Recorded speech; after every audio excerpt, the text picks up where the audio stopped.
विश्व के सबसे लोकप्रिय नेता आदरणीय श्री नरेंद्र मोदी जी के मार्गदर्शन में भारत की वित्त मंत्री श्रीमती निर्मला सीतारमण जी द्वारा प्रस्तुत केंद्रीय बजट 2026-27 के संबंध में ये पत्रकार वार्ता आयोजित की गई है। इसमें मेरे साथ हमारे संगठन के माननीय दोनों अध्यक्षगण, सभी विधायकगण और हमारे जनप्रतिनिधि और पार्टी के कार्यकर्ता यहाँ उपस्थित हैं। आप सभी से अच्छी तरह परिचित हैं। -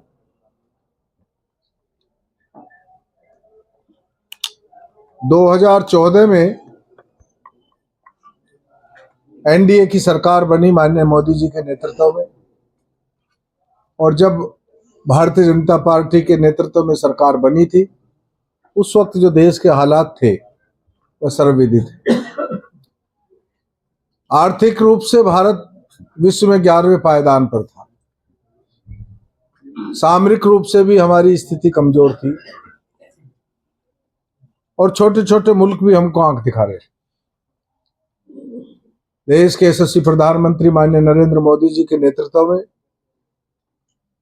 इन पिछले 2 कार्यकाल और अभी 11वां वर्ष चल रहा है, इसमें देश ने जो तरक्की की है उसका परिणाम है कि जो भारत 11वें स्थान पर था, आज 3रे स्थान पर पहुंचने में के लिए बिल्कुल स्थिति में है, 4थे पायदान पर पहुंच चुका। इतना ही नहीं, 25 करोड़ नागरिक गरीबी की रेखा से बाहर आए। यह उनके कुशल नेतृत्व, कुशल प्रबंधन, स्पष्ट नीति और साफ नियत का परिणाम है कि आज पूरा देश, आप सब लोगों ने देखा कि जो हमको आंखें दिखा रहे थे वो आंखें झुका करके हमसे ट्रेड डील करने पर मजबूर हुए। ट्रेड डील हमारी शर्तों पर हुई। यूरोपियन यूनियन के द्वारा ट्रेड डील हुई। इनसे भी भारत को बहुत आगे, हमको इन्वेस्टमेंट भी आएगा, रोजगार भी मिलेगा, हमारा एक्सपोर्ट भी बढ़ेगा और आर्थिक रूप से बहुत मजबूती देश को मिलने वाली है।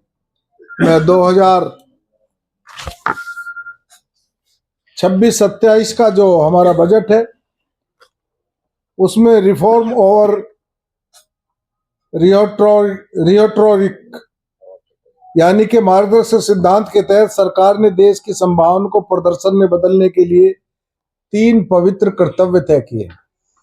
पहला कर्तव्य है उत्पादकता और बढ़ाकर आर्थिक विकास को तेज और टिकाऊ बनाना। दूसरा कर्तव्य है जनता की आकांक्षाओं को पूरा करना, उन्हें समृद्धि का मजबूत भागीदार बनाना। तीसरा कर्तव्य है सबका साथ सबका विकास के विजन को साकार करना, ताकि हर क्षेत्र और समुदाय को अवसर मिल सके। इसके लिए सरकार ने जो योजनाएं बनाई हैं उसके विषय में मैं बताना चाहता हूं कि उत्तर प्रदेश को इसमें विशेष रूप से बहुत प्रोत्साहन दिया गया है। उत्तर प्रदेश के लिए कई योजनाएं, जो प्रमुख घोषणाएं हुई हैं इस बजट में, उनको मैं बताना चाहता हूं। प्रधानमंत्री श्री नरेंद्र मोदी जी के नेतृत्व में उत्तर प्रदेश के विकास, रोजगार और आत्मनिर्भरता को ऊंचाई देने वाला बजट। यह बजट राज्य को इंफ्रास्ट्रक्चर, उद्योग, कृषि और युवाओं को ग्रोथ इंजन बनाने की दिशा में निर्णायक कदम है। 2026-27 की कुछ प्रमुख घोषणाएं मैं बताना चाहता हूं। हाई स्पीड रेल और रेलवे विस्तार। देश में घोषित 7 हाई स्पीड रेल कॉरिडोर और रेलवे आधुनिकीकरण का सबसे बड़ा लाभ उत्तर प्रदेश को मिलेगा, क्योंकि राज्य पूर्व, पश्चिम और उत्तर दक्षिण रेल नेटवर्क का केंद्र है।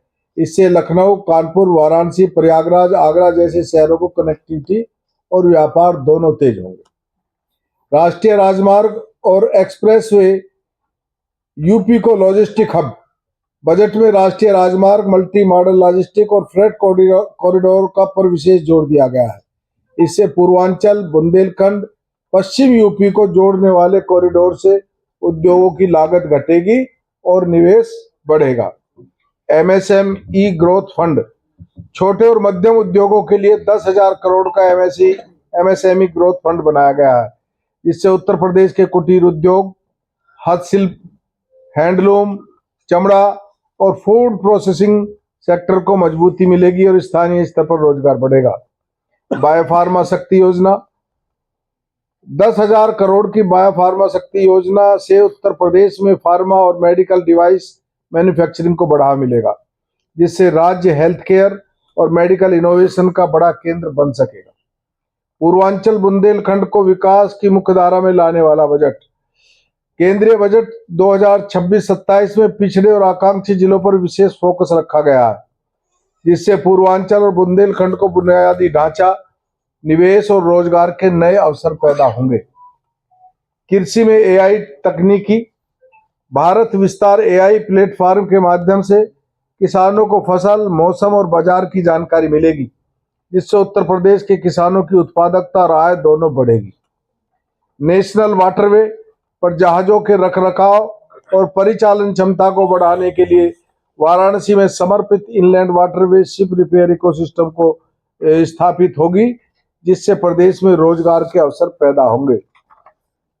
36 जीवन रक्षक दवाओं पर शुल्क छूट, कैंसर और गंभीर बीमारियों में उपयोग में होने वाली 36 जीवन रक्षक दवाओं को सीमा शुल्क से छूट दी जाएगी, जिससे उत्तर प्रदेश के लाखों परिवारों के इलाज का खर्च कम होगा। हर जिले में गर्ल्स हॉस्टल, बालिकाओं की उच्च शिक्षा को बढ़ावा देने के लिए हर जिले में गर्ल्स हॉस्टल की घोषणा की गई है, जिससे उत्तर प्रदेश की बेटियों को सुरक्षित आवास और बेहतर शैक्षणिक अवसर मिलेगा। युवा और नई टेक्नोलॉजी, 15,000 स्कूलों और 500 कॉलेजों में एनिमेशन, गेमिंग और वीएफएक्स लैब स्थापित होंगी, जिससे उत्तर प्रदेश के युवा भविष्य की तकनीकी नौकरियों के लिए तैयार होंगे। पर्यटन और रोजगार, 10,000 टूर गाइड को प्रशिक्षण देने की योजना से काशी, अयोध्या, मथुरा, प्रयागराज जैसे धार्मिक पर्यटन केंद्रों में रोजगार और पर्यटन दोनों को बढ़ावा मिलेगा। औद्योगिक क्लस्टरों का आधुनिकीकरण, देश भर में 200 पुराने औद्योगिक क्लस्टरों का आधुनिकीकरण किया जाएगा। इससे घोषणा से उत्तर प्रदेश के परंपरागत उद्योगों को नई टेक्निक, बेहतर उत्पादन और वैश्विक बाजारों से जुड़ने का अवसर मिलेगा। शहरी अर्थव्यवस्था को मजबूती, सिटी इकोनॉमिक रीजन के विकास से लखनऊ, कानपुर, नोएडा, गाजियाबाद, आगरा, वाराणसी जैसे शहर रोजगार और स्टार्टअप के हब के रूप में उभरे। ये वो योजनाएं हैं जिनसे उत्तर प्रदेश को विशेष लाभ मिलने वाला है। यह बजट देश को मजबूत करने वाला, देश को जो माननीय मोदी जी का विकसित भारत और आत्मनिर्भर भारत का संकल्प है, उस संकल्प को सिद्ध करने वाला बजट है। इस बजट में एक कार्य योजना